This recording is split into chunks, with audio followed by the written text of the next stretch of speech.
Tonight, when you get into bed, you'll probably scroll through your phone for a while, maybe watch something. Then you'll reach over, flip a switch, and the room will go dark. Except it won't. Not really. There's the glow of a streetlight leaking through the curtains, a tiny green dot on a charger, the clock on the microwave down the hall. You haven't been in actual darkness in years, maybe ever. But for 300,000 years, when the sun went down, the world didn't dim, it disappeared. No glow, no hum, no light bleeding in from somewhere.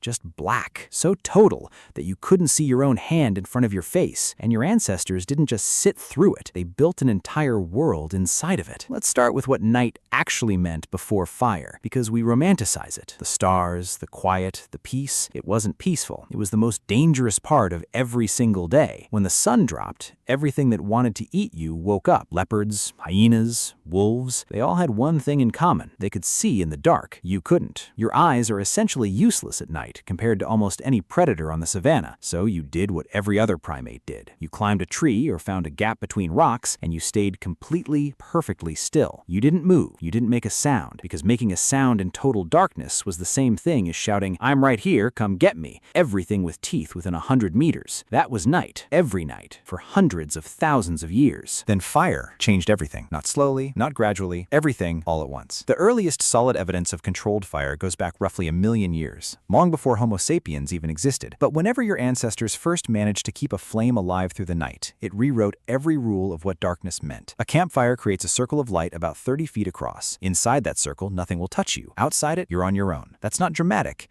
Anthropologists studying modern hunter-gatherers have documented that people who wander beyond the fire at night are significantly more likely to be killed, even today. But fire didn't just keep you safe. It gave you something you'd never had before. Time. Before fire, your useful day ended at sunset, maybe 12 hours in summer, 8 in winter. Fire added 2 to 4 hours to every single night. And here's the question that matters. What do you do with extra hours when there's nothing to scroll, nothing to watch, nothing to read? You can't work, it's dark beyond the firelight. You can't hunt, you can't gather, so what do? You talk, but not the way you talked during the day. An anthropologist named Polly Weissner spent years recording conversations among the Juhansi Bushmen of the Kalahari, one of the last groups on Earth still living something close to the original human lifestyle. During the day, about 80% of their conversations were practical. Logistics, complaints, who's going where, who owes what, work talk. But at night, around the fire, the entire thing flipped. 81% of nighttime conversations were stories, adventures about people in faraway places, myths about how the world began, jokes that made the entire camp laugh until they couldn't breathe. The campfire was the first theater, the first school, the first place anyone ever said, "What if?" and watched a circle of faces lean in closer. Religion probably started around a fire. So did music. So did the entire concept of telling someone a story just because it feels good to hear one. And that wiring is still in you right now. The reason you stay up until 2 a.m. watching a series you've already seen isn't a discipline problem. It's 300,000 years of instinct. Your brain still thinks it's campfire time. It still wants one more story before it shuts down. Now here's the part that might change the way you think about your own sleep. You were not designed to sleep the way you sleep now. In 2001, a historian named Roger Eckertz published a paper that quietly rewrote everything we thought we knew about rest. He'd spent 16 years going through old documents, prayer books from the 1400s, court records, personal letters, medical texts, even passages in the Odyssey, and he kept finding the same two words, first sleep and second sleep. Before the industrial age, nobody slept in one solid block. You went to sleep after sunset for about 4 hours,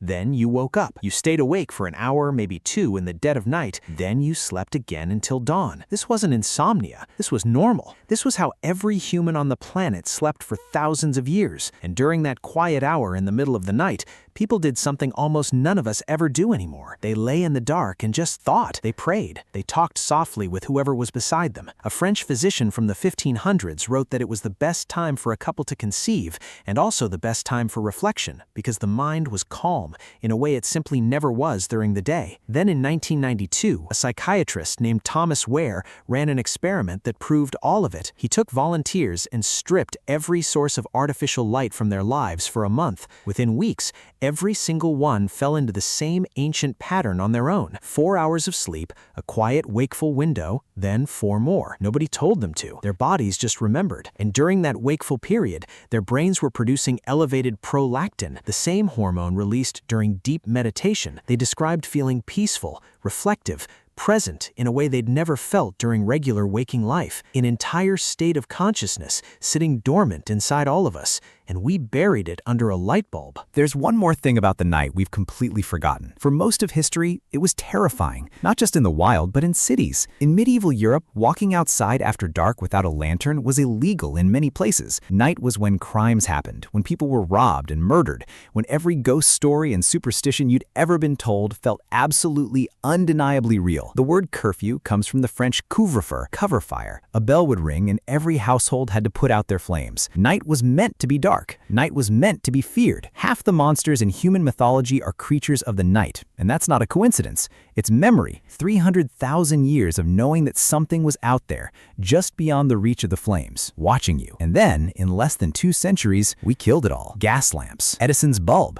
And within a single generation, the night that humans had known since the beginning of the species was over. We flooded it with light and called it progress. And it was, in a lot of ways, but here's what disappeared and nobody noticed. We lost the campfire, the stories, the quiet hour between first and second sleep when your mind entered a state that most people alive today have never once experienced. We lost the Milky Way, not because it went anywhere, but because we can't see it through the glow of our own lights anymore. And we lost the kind of darkness that made you feel small enough to look up and actually wonder what all of this is for. So tonight, when you're lying in bed and the room isn't quite dark, the streetlight leaking in, the charger glowing green, the city humming outside your window, try something. Close your eyes and imagine it all gone. Every light, every sound. Just you, the dark, and the kind of silence that hasn't existed in your world since before you were born. Somewhere in your brain, a very old part of you still knows what that felt like, and it misses it more than you think.